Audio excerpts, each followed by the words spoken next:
Ladies and gentlemen, welcome to the 3-0 Take, where we talk all things Major League Baseball. Here's Kyle Corwin and Nate Reyes. It all starts right now. Ooh, welcome back to the 3-0 Take, presented by SeatGeek. This is episode 396. I'll be your host, Kyle Corwin, and I'm here with my co-host, Nate Reyes. Nate. This is not Nate. This is a shell of Nate. This is Nate doing his best to fight off allergies. This is allergies Nate. All right, well, on that note, we only have 4 games to talk about. Yeah. And I know that I texted you today, and this is not the first time I've texted you today. I said, let's cap this thing at 40 minutes. Yeah. Let's try to take it back to the old days. We're going to do it today. We could be a little more succinct with our thoughts and our commentary. There's only 4 games to talk about. I think we can do it. One would think. One would hope. Yeah. We'll see. Stay tuned. Let us see. Let us see. Well, what's funny about that is the people listening to this already know how long the episode's going to be. So that's true. Yeah. Here's us. They know something we don't. Here's us hoping that it pans out. LCS. Right off the top, I'm just going to say it. One far more entertaining than the other. I don't know. I mean, you're saying the NLCS is not entertaining? I mean, at least I don't know. I was actually going to say the NLCS is the more entertaining one because at least you're getting sure, haven't exactly been close, but at least you're getting a glimpse of playoff atmosphere, a glimpse of playoff baseball. The Rangers just went into Houston. Yeah. And turned that place into a morgue. Yeah. And so that has it. I mean, Rangers fans have to love it. The Rangers themselves have to love it. But, I mean, I think if we were honest with ourselves, not exactly the dream 4 at this stage. Correct? No, probably not the dream. If we were to look at the field, I think... I don't know, man. It's a bummer to me. I think even if the Astros find a way to make this a series and stretch this out, I don't know how many teams have come back from 0-2. Statistically speaking, I doubt it's very many. Nate, I got something here. You got that nugget for me? I got something for you. Teams that lose the first 2 games at home in the LCS are 0-21. All right. So we've never seen it. I don't think we will see it. So I think that's what makes it more of a bummer. Because to me, like everyone, I don't know. I feel like anyone that's not an Astros fan is tired of the Astros. I'm tired of the Astros. I'm tired of seeing this. It's annoying. And it's like, we can talk dominance all you want. We can say as much as you want about 7 straight appearances.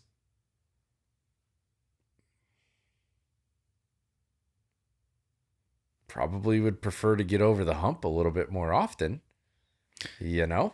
Yeah, I mean, honestly, I was thinking kind of the same thing because I'm like, okay, I had to, I don't want to say come to the defense of the Astros, but I was having to come to the defense of the Astros against people that are like, well, 7 straight trips, like it's time we see somebody else. And it was one of those things where it's like, you if you hate it, you at least have to respect it. Mm-hmm. But like, if this is all we're getting, that's what I'm saying. Like, I'd rather see better baseball.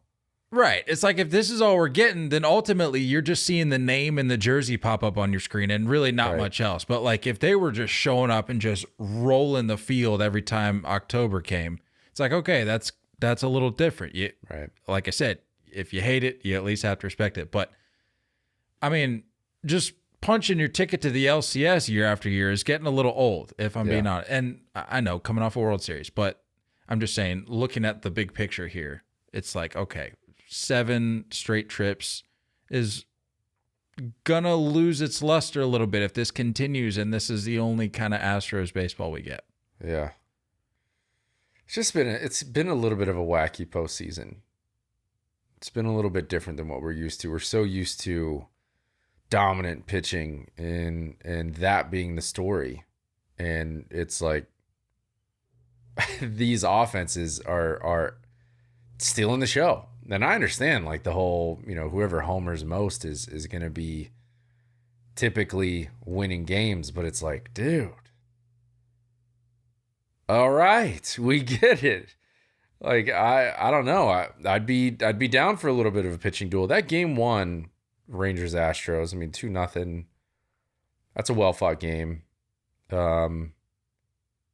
If you're the Astros,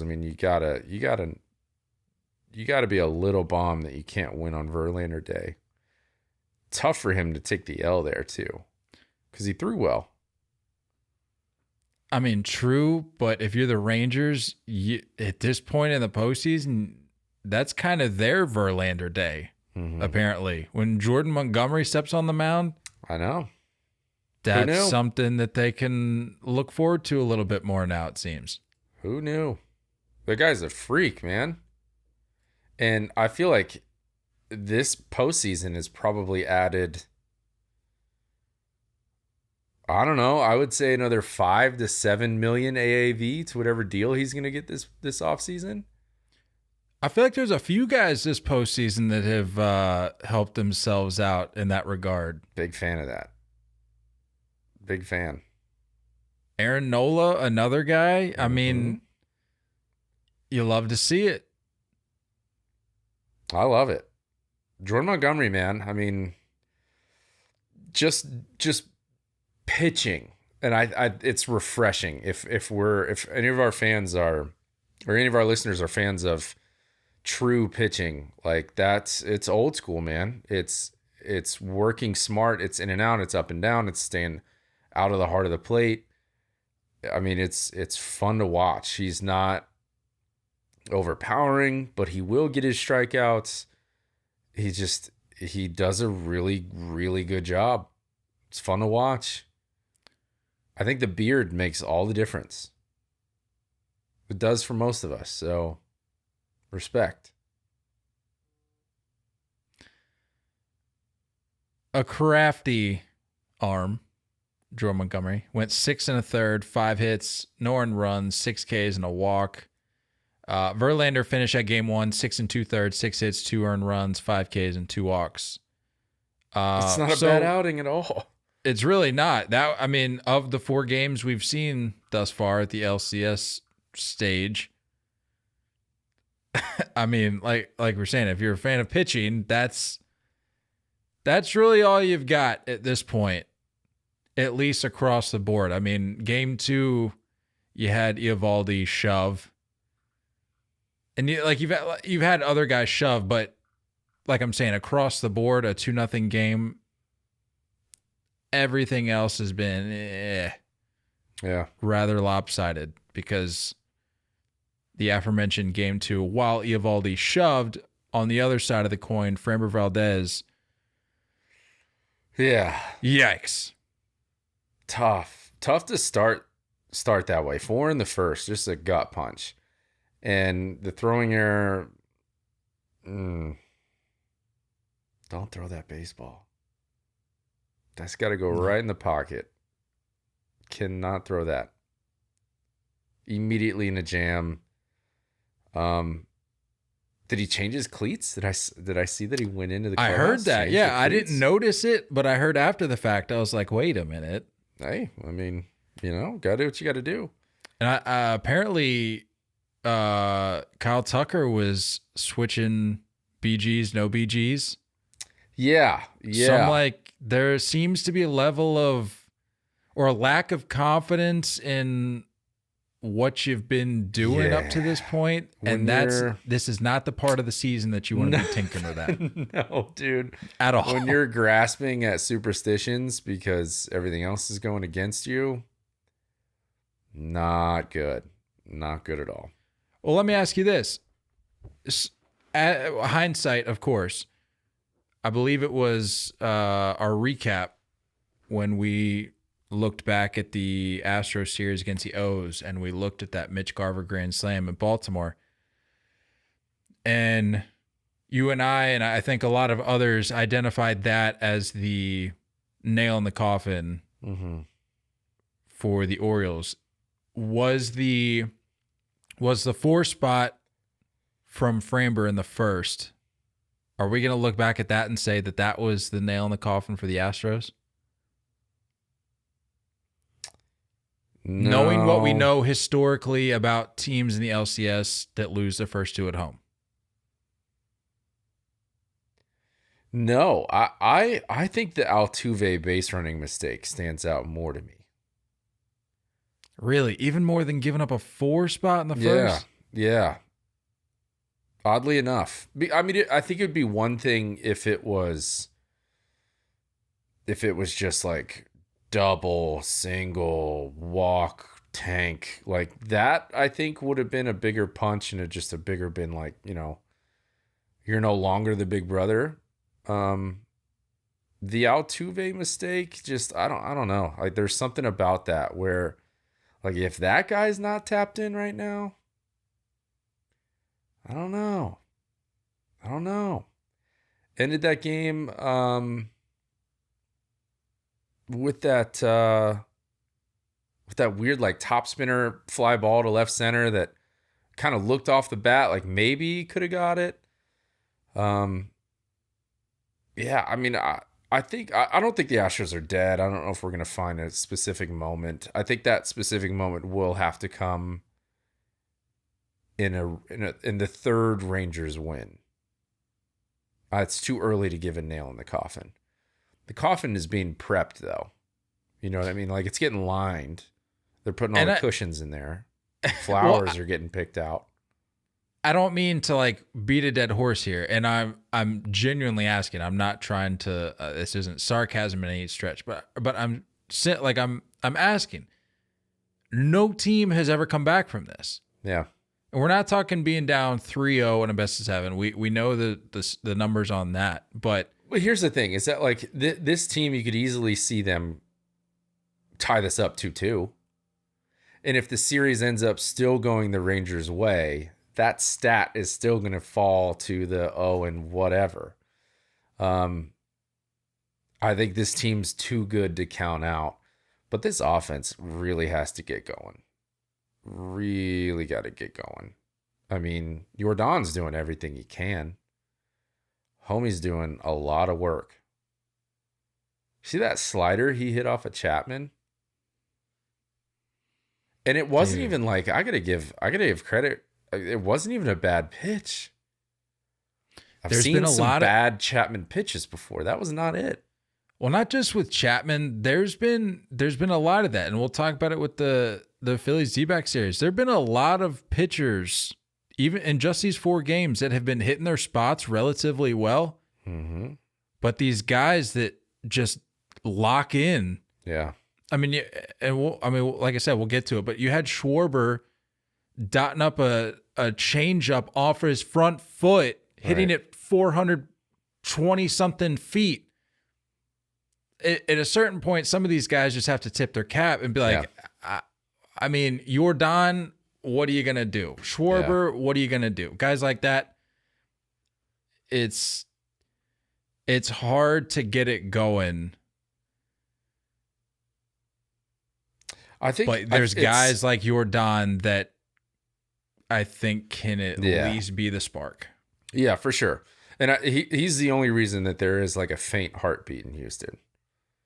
In my mind, he's the only bright spot. I don't see anything else that's getting me super excited. Do you? A lot of deep fly balls. A lot of coming up short right now. Yeah. And no one's really getting on for Yordan either. I think both of those that he hit yesterday were solo shots. Am I crazy for saying that? Yeah, solo shots. Yep. Were they? Yeah. With the Rangers offense, though, pretty similar to D-backs or to the Phillies. I think it's just like you're exhausted. Pitchers have to be exhausted. Like you're getting through, and even if you're navigating the top or the middle part of this lineup, you still have guys that are just gonna they're gonna do their thing at the bottom half. Tavares with that, I mean, that felt like a little bit of a dagger. 1-0 ball game. He goes yaya to right on Sunday.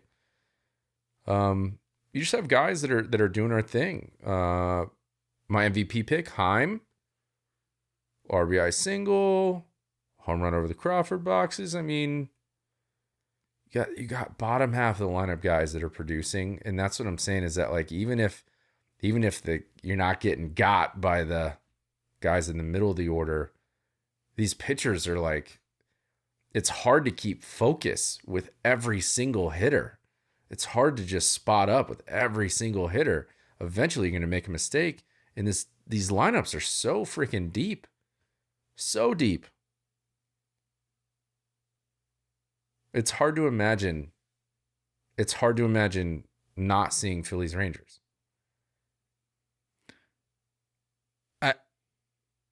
I will say the Phillies are a lock, an absolute lock. The D-backs are just lifeless, and I frankly do not care that this is going to Phoenix now. Like that doesn't change my mind whatsoever.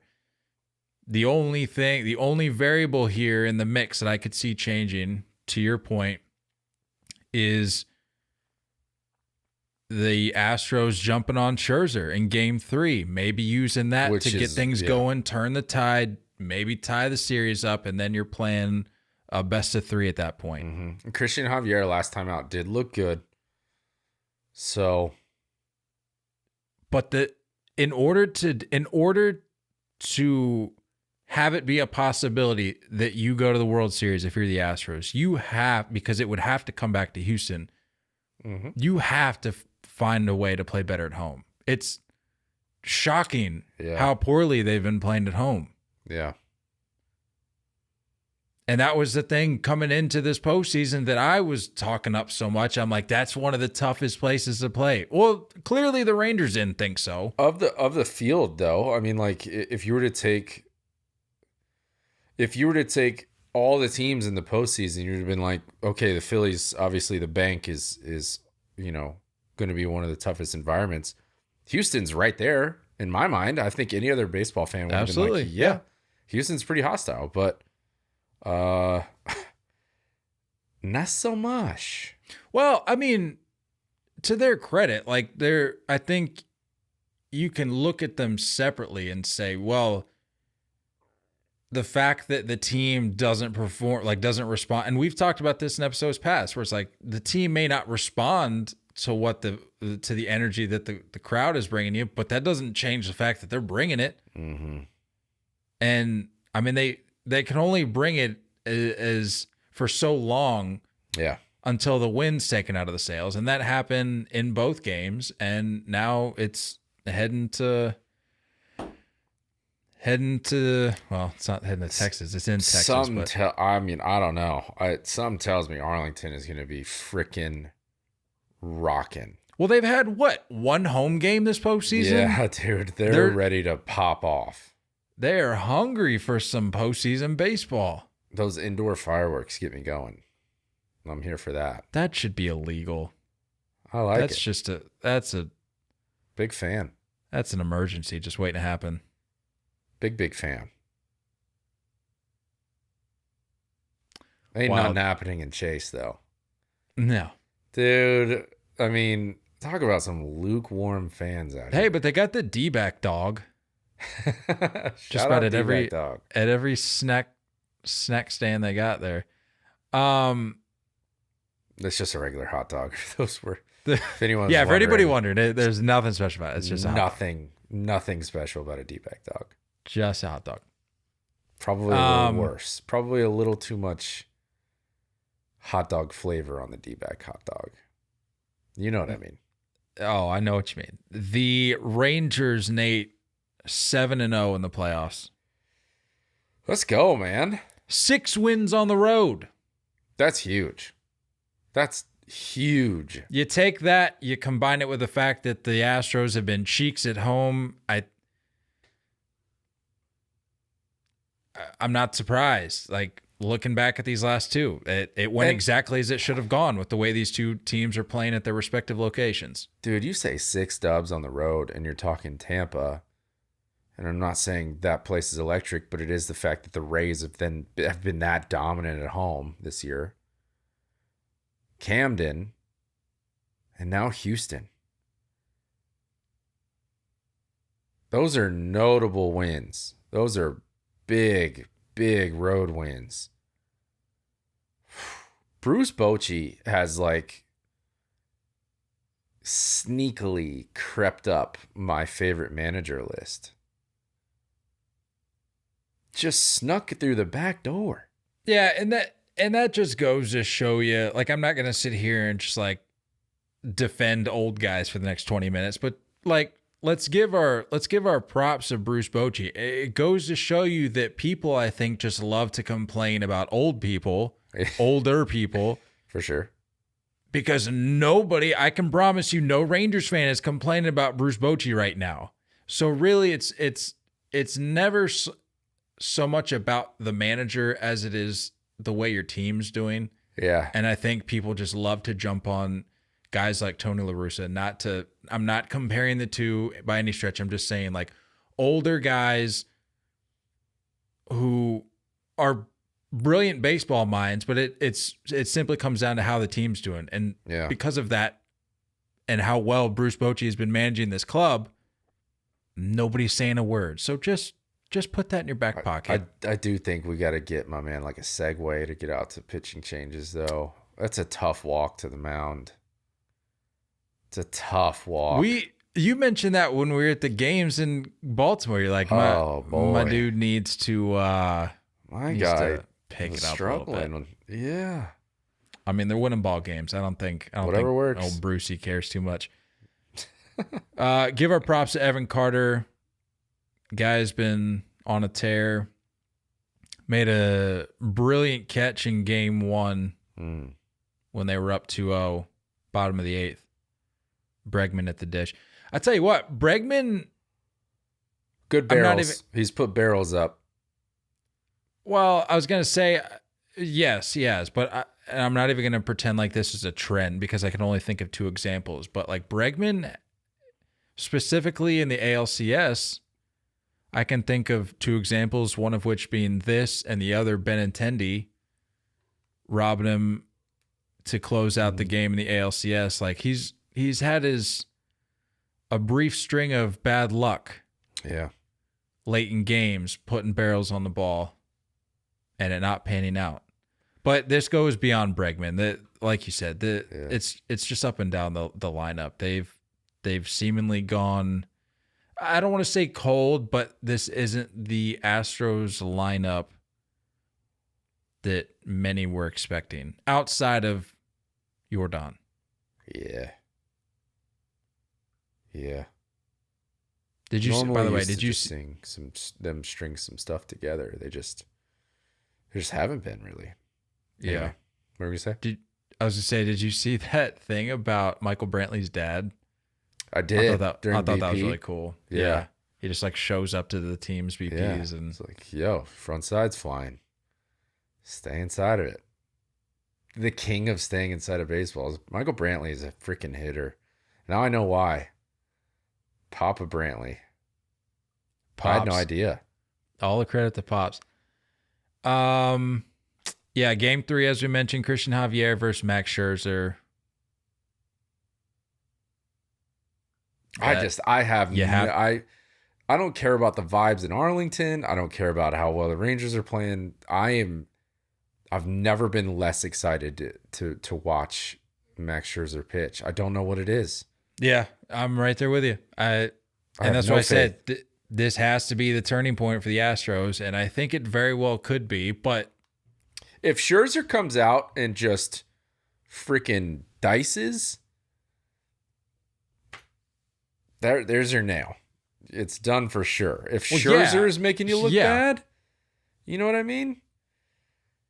I don't know, man. Well, that's weird. It's weird to say that because it's like, it's still kind of there, but the odds, I feel like, tell you that he's going to struggle, especially since he hasn't pitched since early to mid-September. February. No.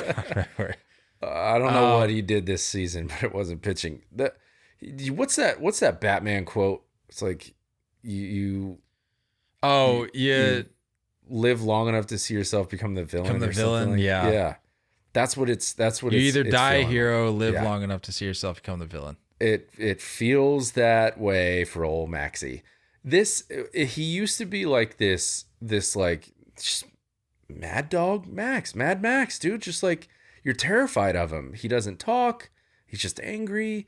And now you're seeing like these weird antics of like his shirt being off, and we're getting a little bit of Mad Bum. Yeah. We've gone from Mad Max to Mad Bum. He's getting into like weird stuff and like weird quotes coming out. Yeah, like not ideal. You're not the same intimidating guy that we all remember.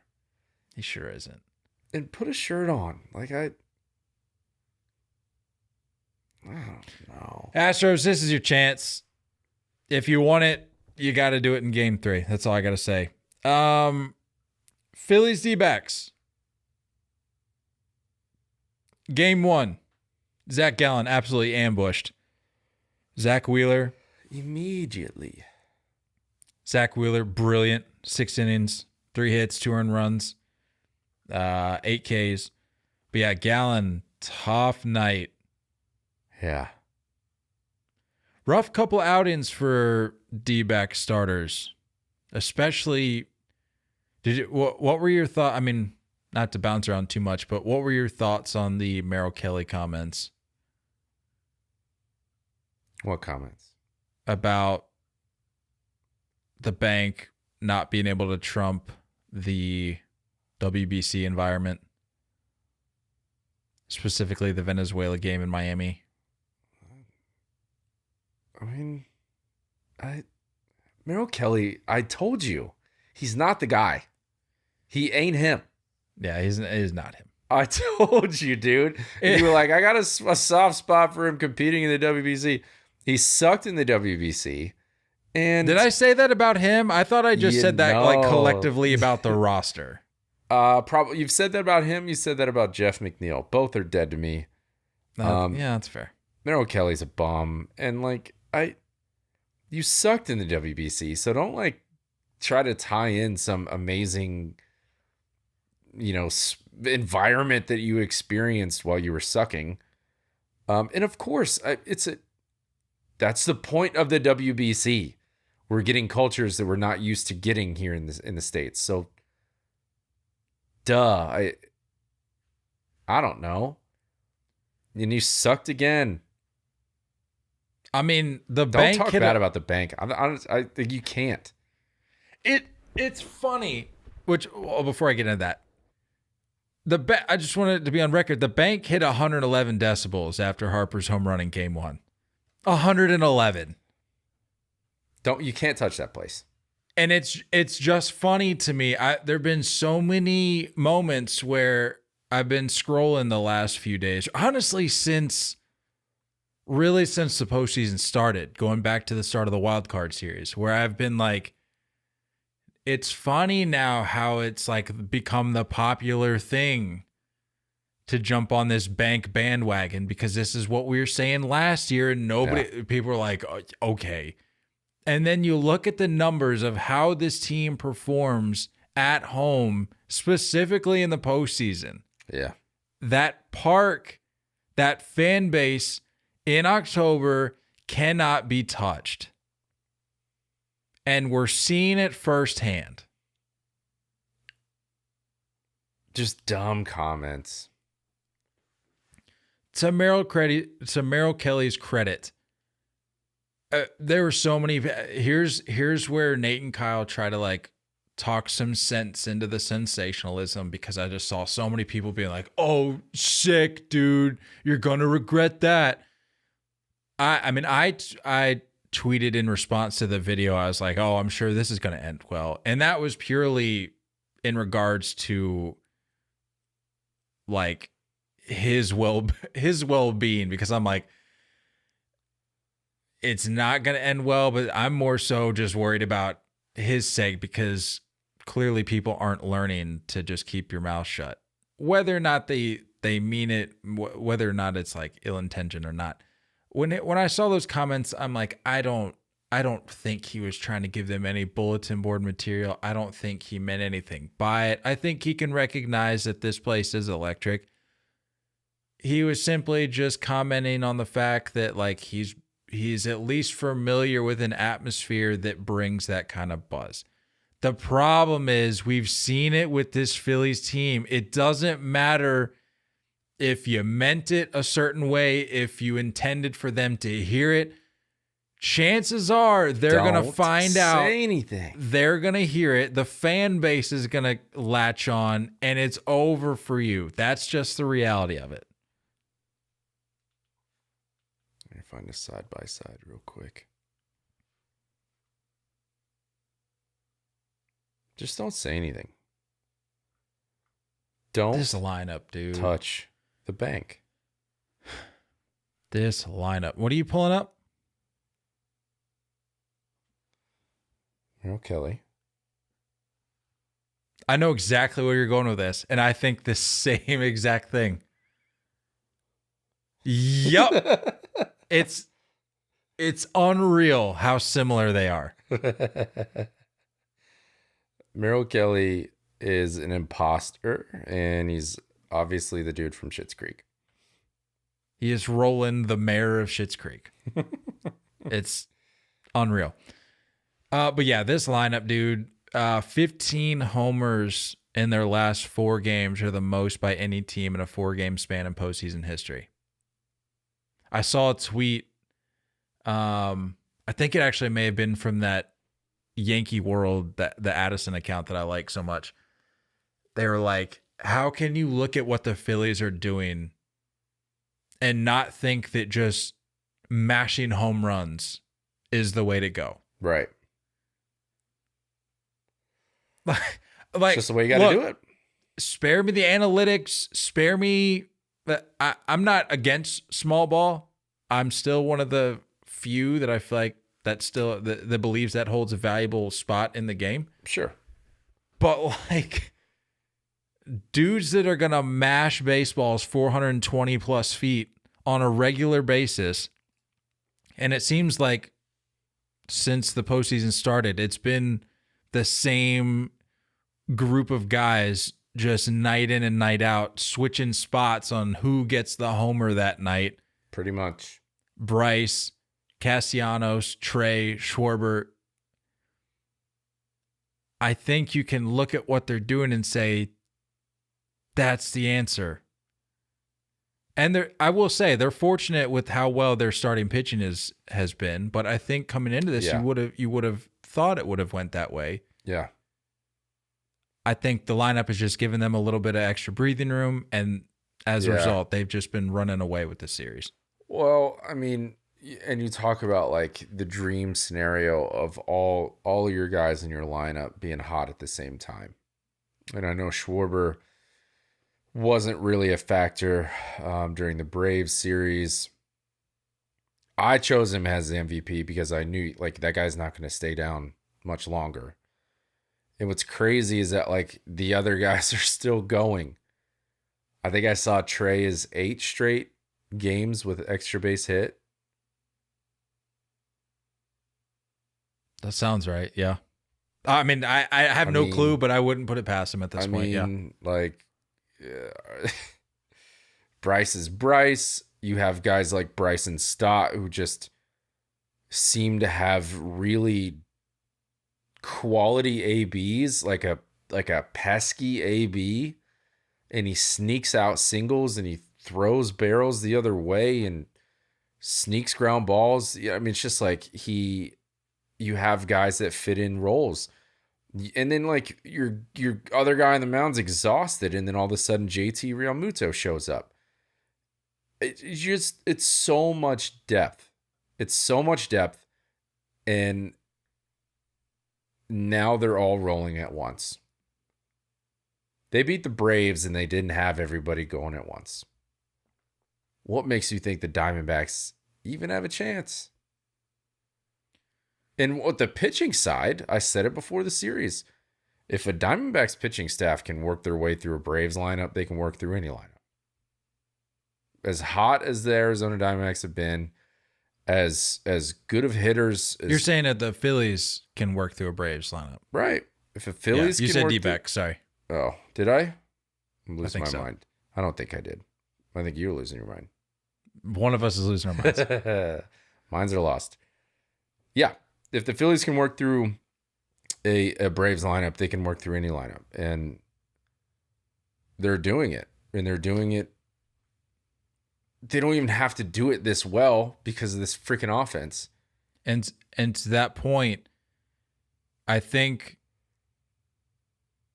what would have been impressive to see is the Phillies staff mow through the Braves lineup the way it did, and then follow that up by doing the same thing against a hot D-backs lineup. But the D-backs haven't been hitting the baseball. Right. So this has been a cakewalk thus far for them. Right. But that's what I'm saying is that like if you're not going to hang somewhat and you're just going to continue to give Phillies opportunities to get that's what I'm saying. in sync. Oh, dude, freaking role players are just driving in the nails. Brandon Marsh. Yeah, you're walking to get to Marsh. Marsh pokes one down the line.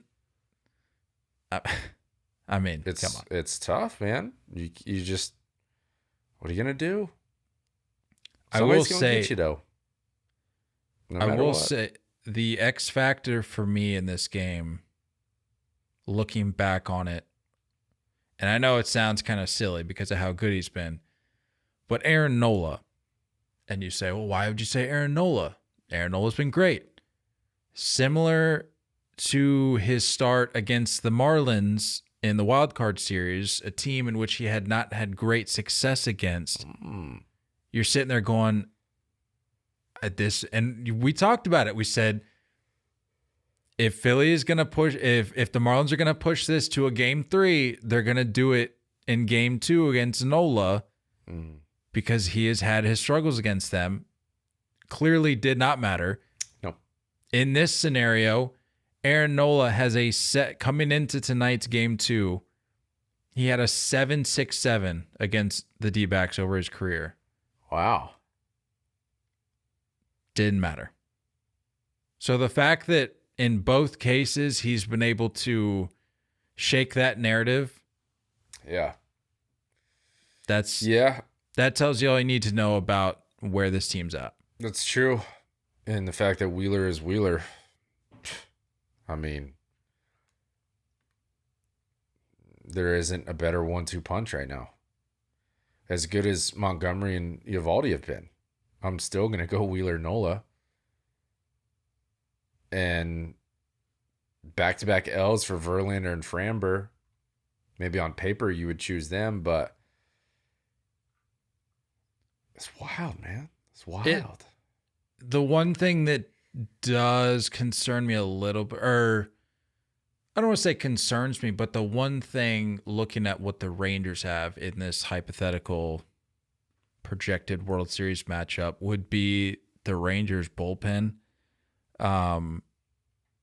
Because I think you can ask Rangers fans, that was a big question mark for them coming into the postseason. Right. Because in the postseason, I got some numbers here for you, Nate. In the regular season, the bullpen had a 4.77 ERA, which is 24th in baseball. They had 33 blown saves, which was the third most in baseball.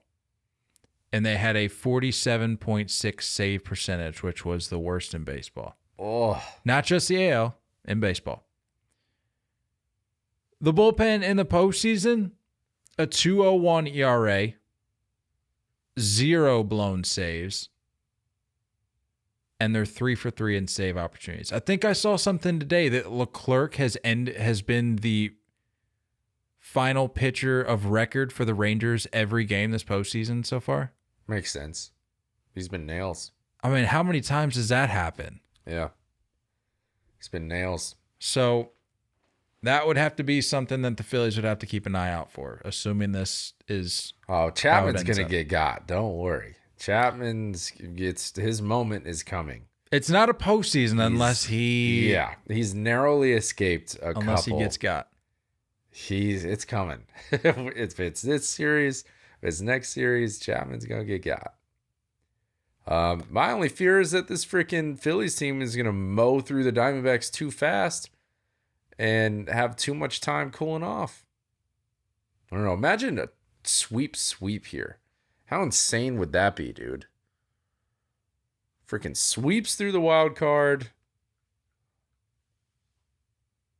That'd be wild. I don't think anything. Has that ever happened? I can't say, but I'll be honest. Now that you mention it, this postseason, kind of looking at it as a whole, hasn't been like my favorite postseason of all time. Right. It's been all right. Yeah, it's been okay, but like somewhat predictable. Yeah, I mean, I'm not going to sit here and tell that to the faces of Rangers fans and Phillies fans, but I think baseball people can look at this and be like, like we said, not exactly the dream for a lot of these series have been lopsided. I mean, the two we're looking at right now are rather lopsided. Yeah. We need a little more juice. It's official. Both series are 2-0. Who in your mind has a better chance of coming back? I know no one's ever come back, but from the home losses. I don't know about the 0-2 on the road, like the D-backs, but who has a better chance of coming back, Astros or D-backs? Well, that's what I was saying. The Phillies for me are a lock, and the only way in my mind, knowing what we know about teams that go down 3-0, the only way the Astros make this happen is if they jump on Scherzer and jump on him early, because that's your best shot. And frankly, that's your only shot. He's got to have a real short leash, right?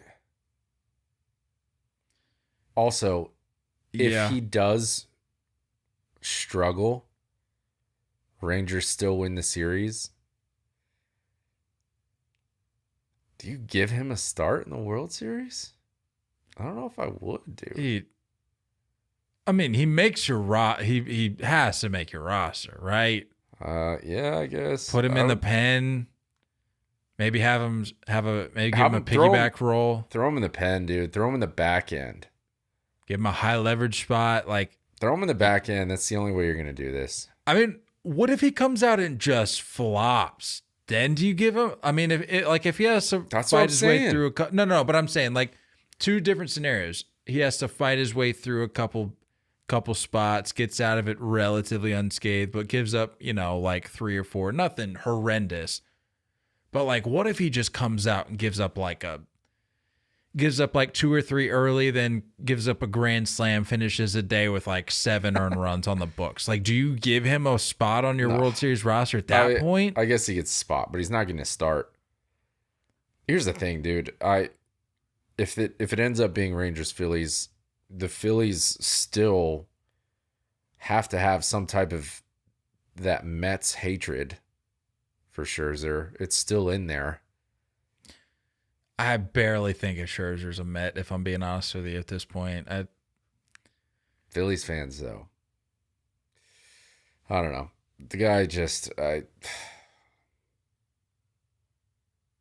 it's either going to be epic or it's going to be a flop. I don't think we're going to have anything in between. You're talking from Scherzer. Yeah. Yeah. Yeah, you're either getting vintage Scherzer or you're getting 7 earned runs and 3 I'm expecting a a flop. I'm fine being surprised. I'm fine being wrong here, but let's set our expectations low. Yeah. Didn't even mention, but wanted to get your quick thoughts on the Harper birthday candle celebration? Didn't see it. Didn't see it. Nope. These allergies are really getting to you, huh? They're really getting to me. I don't know how you didn't see this on social media during the game. Didn't see it. Tough. Well, he put up a 3 and a 1 crossing home plate, blew the candles out as he was crossing home plate. It was this? Yeah. I thought it was on his birthday, hits a bomb. Why not? I don't love it. I mean, that's got to be premeditated, right? Like that's not just something you pull out of your back pocket. Like, oh, it's my birthday. Like he knew what he was doing before the game even started. A little tacky. I don't love it. If I saw a cupcake at the top of the dugout, someone's holding a cupcake with the candle lit, I'm big on board for that. If it's a teammate setting you up. You know what I'm saying? All right. But if you're doing it yourself, I just don't love it. That's fair. Philly is looking to blow out the candles of the D-back season. It's like a little LeBron feel. It feels like a LeBron move. I hear you. Look at that. Kept it 45-ish, 45 plus, 46. Sweet. Let's get out of here. Just want to check in. Nate had texted me the other day. He's like, "Are we going tonight?" I said, "No, we got to wait till every team or till both series play 2." Mm-hmm. So that's what we did, which means we will see you guys. Let's see. Wednesday will be only AL. Thursday both. Friday only NL. Friday only NLs. Ugh, I don't want to record Friday night. Are we going to have to record Friday night? I mean, Nate, we're going to have to record Friday night. No, both Friday. Both Thursday, both Friday. Oh, right. Yeah, because it's, Duh. Just NL Saturday if necessary. Yeah. I don't even remember. What is it in a 7 game? Is it 2? So they got rid of the travel day because it's in Texas and they're just like right down the road. Is that what it is? Oh, I guess today's the travel day. That's stupid. Oh, because it's 3. That's why. It's 2-3-2. Right. I couldn't be dumber. Completely blanking on the format. Yeah, 2-3-2. Okay. So Thursday is what you're telling me? Sure. All right. You're being no help. One of them could be over. I'm going to look this up myself. Okay. I think there's going to be one sweep. Wednesday. One swoop. Yeah, I think we all know what series that's going to be too. One swipe. Wednesday AL. Both Thursday, both Friday. I just did this. Yeah, so it's going to have to be Friday. Yeah. Sick. Well, I hope you don't have any plans for Friday. Never do. That means folks are going to be listening on the weekend. How about that? Hey, one quick thing before we go. Decided to bring some merch back. Phillies fans, got some merch up there for you. Rangers fans working on getting some up there. I'm not making Astros merch. Sorry, I'm just not. Fair. And unless the D-backs can turn this thing around, I'm not going to waste any time putting up any merch because that's going to be a waste of time. So really, we're just looking at Phillies Rangers merch right now, but keep an eye out if I want to make a decision to push this thing into the offseason, we'll maybe add some stuff into the offseason. But for right now, just wanted to get some merch up there for you. All that to say, we'll see you guys for, I don't know. You'll hear from us We'll sometime. see you when you see you, when we see you, when they see us. Like I said to you today, if we hit our recording dates for the rest of the postseason, episode 400 should be the first one officially of the offseason, recapping the World Series. It's wild. A little celebration. Should get Love a cake. We should. I like that. I'll get a cake. I'll eat the parts of it that I want, and I'll mail the rest to you. Ship it over. I'll do it. That's how we'll celebrate. That's all we got. We're running over our 40-minute cap. Rate, review, subscribe. Hit us on YouTube so you can see my weird eye that's being affected by allergies right now. Don't go chasing curveballs. Bye. We love you all, and as always, looking forward to talking more baseball with you guys soon. Until next time, stay filthy.